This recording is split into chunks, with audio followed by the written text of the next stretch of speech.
Laporan Best Practice dengan metode STAR, lokasi TK Karangkemanisan, lingkup pendidikan, pendidikan anak usia dini, penulis Nimade Novianti SPD.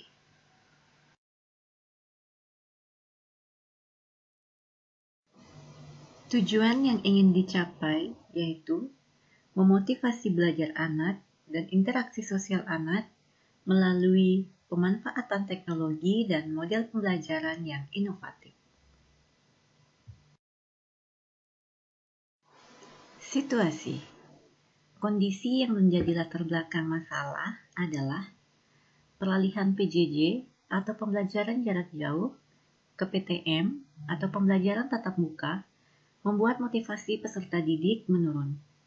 Oleh karena itu, peserta didik merasa bosan pada saat pembelajaran di kelas karena terbiasa bermain di rumah pada saat pembelajaran jarak jauh. Perubahan yang terjadi seperti merasa bosan dalam pembelajaran, sering mengobrol pada saat pembelajaran, malu untuk mengungkapkan pendapat, malas mengerjakan tugas diberikan guru, dan ingin pembelajaran cepat selesai dan segera pulang. Kondisi yang menjadi latar belakang masalah adalah yang pertama yaitu kurangnya motivasi atau pendampingan belajar dari lingkungan di sekitar anak seperti keluarga juga berdampak terhadap kemampuan peserta didik. Yang kedua, penggunaan gadget pada anak selama pandemik dan zaman sekarang juga bisa memberikan dampak positif dan negatif. Dampak negatif pada anak seperti bisa menurunkan konsentrasi pada anak, membuat anak menjadi malas melakukan berbagai hal seperti membaca dan menulis. Bisa menghambat kemampuan bicara anak karena membuat anak kecanduan dan enggan melepaskan gadget. Hal itu disebabkan anak kurang berinteraksi dan sulit untuk bersosialisasi, cenderung menutup diri dan enggan berbicara dengan orang lain. Yang ketiga, kurangnya pemanfaatan media pembelajaran dan penggunaan model pembelajaran yang kurang tepat dan inovatif yang diimplementasikan oleh guru di kelas. Yang keempat, media yang kurang menarik atau hanya gambar yang ditempel.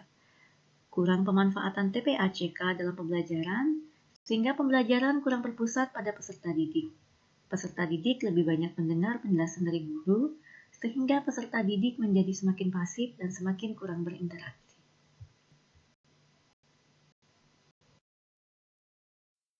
Praktik ini penting untuk dibagikan karena yang pertama, berbagi pengalaman kepada orang lain termasuk teman, guru di lingkungan sekolah atas kegiatan yang telah dilaksanakan. Yang kedua, memotivasi guru lain dan saya sendiri untuk berbuat yang terbaik serta memberikan pengalaman belajar yang menarik bagi peserta didik. Yang ketiga, agar seluruh pendidik bergerak bersama untuk melakukan model pembelajaran inovatif yang sesuai implementasi kurikulum 2013 dan kurikulum merdeka baik dengan model pembelajaran discovery atau inquiry learning, model problem based learning atau PBL, maupun model project based learning atau PJBL. Peran dan tanggung jawab saya dalam praktek ini adalah 1. Sebagai guru kelas dalam mengidentifikasi permasalahan yang terjadi selama proses belajar mengajar di kelas. Yang kedua, menindaklanjuti dengan menganalisa akar masalah untuk ditemukan cara dan strategi penyelesaian masalah yang ada, terutama menumbuh kembangkan motivasi belajar dan interaksi sosial anak dan mencari solusi dari permasalahan tersebut. Yang ketiga, memilih model pembelajaran yang inovatif atau problem-based learning yang sesuai dengan karakter materi pembelajaran. Yang keempat, membuat rancangan RPP di mana rancangannya disesuaikan dengan permasalahan peserta didik dengan menggunakan pendekatan saintifik bermuatan STEAM, HOTS, dan TPACK, bahan ajar, media PowerPoint interaktif, LKPD, evaluasi, dan melaksanakan pembelajaran yang baik sesuai dengan perangkat yang dibuat. Tantangan untuk mencapai tujuan tersebut yaitu yang pertama, dalam mengeksplorasi penyebab masalah, penentuan penyebab masalah, mengeksplorasi alternatif solusi hingga menentukan solusi yang relevan, membutuhkan waktu dan tenaga yang ekstra karena harus berkoordinasi dengan narasumber atau pengawas sekolah dan pakar. Yang kedua, rendahnya interaksi sosial dan motivasi belajar siswa tersebut dapat disebabkan karena kebiasaan penggunaan gadget berlebihan dan pengetahuan serta pengalaman guru yang terbatas mengenai model pembelajaran inovatif. Yang ketiga, kurangnya penggunaan media pembelajaran dalam menjelaskan materi pembelajaran yang bersifat abstrak. Yang keempat, pengondisian siswa di dalam kelas. Yang terlibat dalam siklus ini adalah yang pertama, tentunya dosen pembimbing dan guru pamong yang memberi arahan, motivasi dan bimbingan dari awal hingga akhir pelaksanaan. Yang kedua, rekan sejawat PPG yang selalu membantu menilai dan mengobservasi kegiatan, serta mensupport, memberi masukan dalam pelaksanaan praktek ini. Yang ketiga, kepala sekolah yang sebagai pengawas. Keempat, peserta didik sebagai subjek dalam kegiatan pembelajaran. Yang kelima, rekan guru yang membantu mempersiapkan kelas sebelum PPL dan sebagai juru kamera dalam pembuatan rencana aksi. Aksi. Langkah-langkah apa yang dilakukan untuk menghadapi tantangan tersebut? Yang pertama, melaksanakan wawancara untuk mencari solusi terhadap tantangan atau masalah yang telah teridentifikasi. Yang kedua, mengkaji literatur dari berbagai sumber, merumuskan serta menentukan solusi yang terpilih.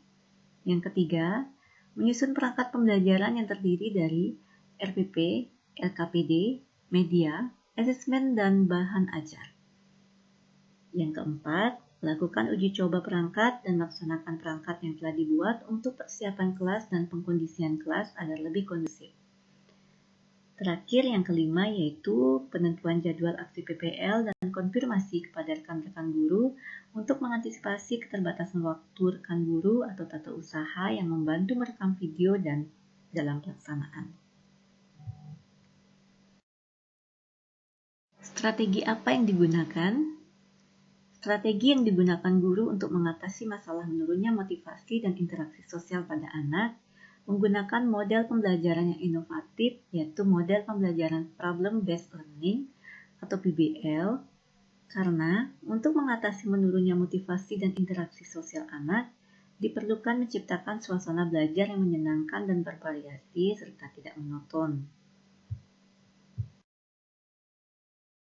Selain itu, penerapan metode Problem Based Learning adalah untuk mendorong siswa melakukan pembelajaran atau untuk belajar secara mandiri, dapat membantu siswa mengembangkan keterampilan berpikir kritis, menumbuhkan inisiatif siswa dalam bekerja, memotivasi internal untuk belajar, dan mendorong peserta didik untuk terlibat pada aktivitas yang di dalamnya terdapat kerja tim.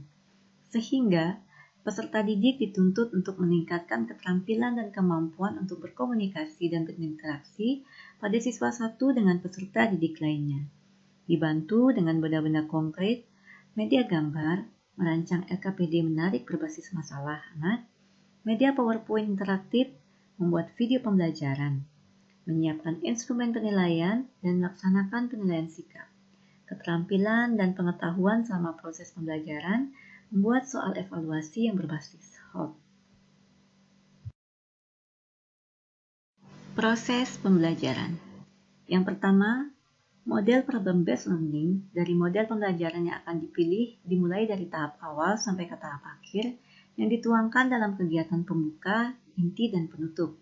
Pembelajaran menggunakan model problem-based learning yang dapat meningkatkan keaktifan peserta didik dalam berkomunikasi, berkolaborasi, dan berpikir kritis sehingga tercipta pembelajaran yang menyenangkan dan penuh tantangan bagi peserta didik. Berkaitan dengan model pembelajaran Problem-based learning terdiri dari 5 sintek pembelajaran yaitu yang pertama, orientasi peserta didik pada masalah. Yang kedua, mengorganisasikan peserta didik untuk belajar. Yang ketiga, membimbing pendidikan secara individu atau kelompok. Yang keempat, mengembangkan dan menyajikan hasil karya. Yang kelima, menganalisa dan mengevaluasi proses pemecahan masalah dari model pembelajaran yang akan dipilih. Proses pembelajaran yang kedua yaitu guru menggunakan media konkret yang ada di sekitar, mengajak peserta didik terlibat dalam kegiatan praktek-praktik, baik perorangan ataupun berkelompok, sehingga peserta didik bisa lebih mengenal media yang ada. Selain itu, penggunaan media pembelajaran bisa dikombinasikan dengan penggunaan TPACK, sehingga lebih menarik dan siswa peserta didik menjadi lebih mudah memahami materi ajar yang disampaikan. Selain menggunakan media konkret, juga menggunakan media pembelajaran melalui video pembelajaran, sehingga peserta didik tidak merasa bosan ketika mengikuti pembelajaran.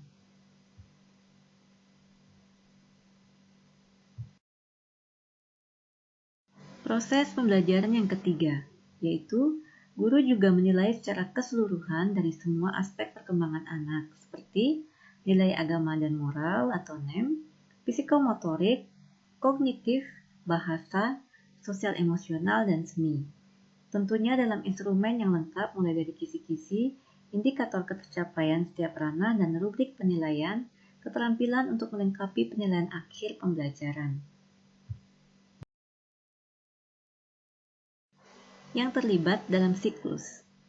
Yang pertama, ada kepala sekolah yang memberikan izin dan bersedia menjadi narasumber yang diwawancarai dalam menentukan solusi dari masalah yang dihadapi serta mendukung dalam praktek pembelajaran. Yang kedua, guru sebagai perancang dan pelaksana praktek pembelajaran. Yang ketiga, ada rekan guru dan pegawai sekolah yang membantu dalam mempersiapkan praktik pembelajaran, merekam, dan juga memberikan masukan dan semangat. Yang keempat, siswa yang bersemangat dan antusias mengikuti praktik pembelajaran ini. Selanjutnya, ada sumber daya atau materi yang diperlukan untuk melaksanakan strategi ini. Yang pertama, RPP. Yang kedua, bahan ajar yang disesuaikan dengan pembelajaran. Yang ketiga, pemanfaatan TIK dalam bentuk PPT atau media ajar yang ditampilkan melalui LCD proyektor. Yang keempat, LKPD dalam proses pembelajaran. Yang kelima, soal evaluasi dilengkapi dengan kisi-kisi soal dan instrumen penilaian KI1, KI2, KI3, dan KI4. Yang keenam, video pembelajaran yang ditampilkan lewat LCD proyektor. Yang ketujuh, alat dan bahan yang mendukung pembelajaran seperti gambar-gambar, alat tulis, lem, kertas origami, benda-benda konkret, dan lain-lainnya. Refleksi hasil dan dampak. Dampak dari aksi dan langkah-langkah yang dilakukan dirasa hasil efektif dapat dilihat dari penerapan metode pembelajaran yang bervariasi seperti ceramah, tanya jawab, diskusi dari langkah-langkah yang penugasan dikolaborasikan dengan model problem based learning atau PBL, siswa lebih aktif dan mengalami perubahan cara belajar. Mereka lebih bersemangat dan semakin aktif dalam pembelajaran. Peserta didik juga semakin terampil dalam diskusi, terutama anak yang mengalami permasalahan penurunan motivasi belajar dan berinteraksi. Yang sebelumnya cenderung pasif perlahan-lahan sudah mau mulai berinteraksi dan aktif dalam beberapa kegiatan meskipun masih malu-malu. Hal ini dapat disimpulkan bahwa aksi yang dilakukan berdampak efektif. Semua peserta didik juga menyampaikan respon positif berdasarkan survei yang diberikan. Respon orang lain terkait strategi yang dilakukan. Yang pertama, secara umum, respon dari dosen dan guru pamong selaku pembimbing dan penilai terkait dengan strategi yang dilakukan sudah baik. Pembelajaran dibawakan dengan semangat, namun ada beberapa hal yang menjadi masukan dari dosen dan guru pamong pada saat praktik antara lain, lebih memperhatikan penggunaan waktu yang disediakan, pengambilan video yang disarankan dari berbagai arah.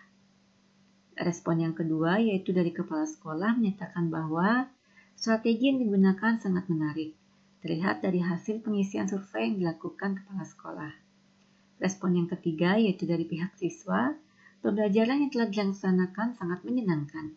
Siswa merasa tertantang dan tertarik pada saat belajar menggunakan media teknologi dan praktek-praktek yang telah disediakan.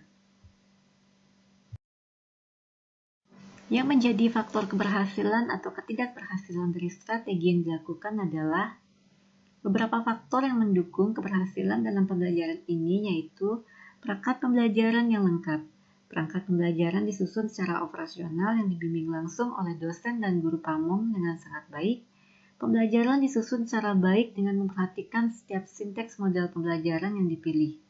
Tentunya, Dukungan dari kepala sekolah, teman guru, dan sejawat dalam PPG, siswa juga menjadi faktor dalam keberhasilan strategi yang telah dilakukan. Namun, ada beberapa hambatan atau kendala yang ditemui, seperti jaringan internet atau sinyal yang kadang-kala tidak bagus, dan kualitas suara Zoom yang kurang baik.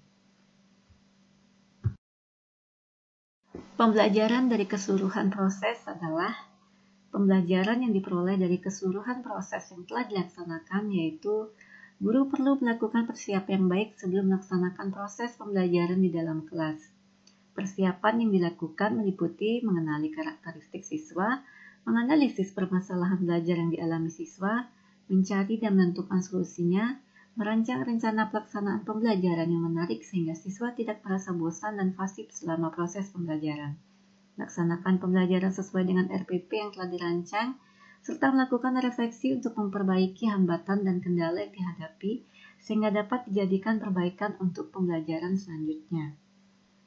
Yang terakhir yaitu menyusun cerita praktik baik atau best practice menggunakan metode STAR, yaitu situasi, tantangan, aksi, refleksi, hasil, dan dampak, terkait pengalaman mengatasi permasalahan siswa dalam pembelajaran.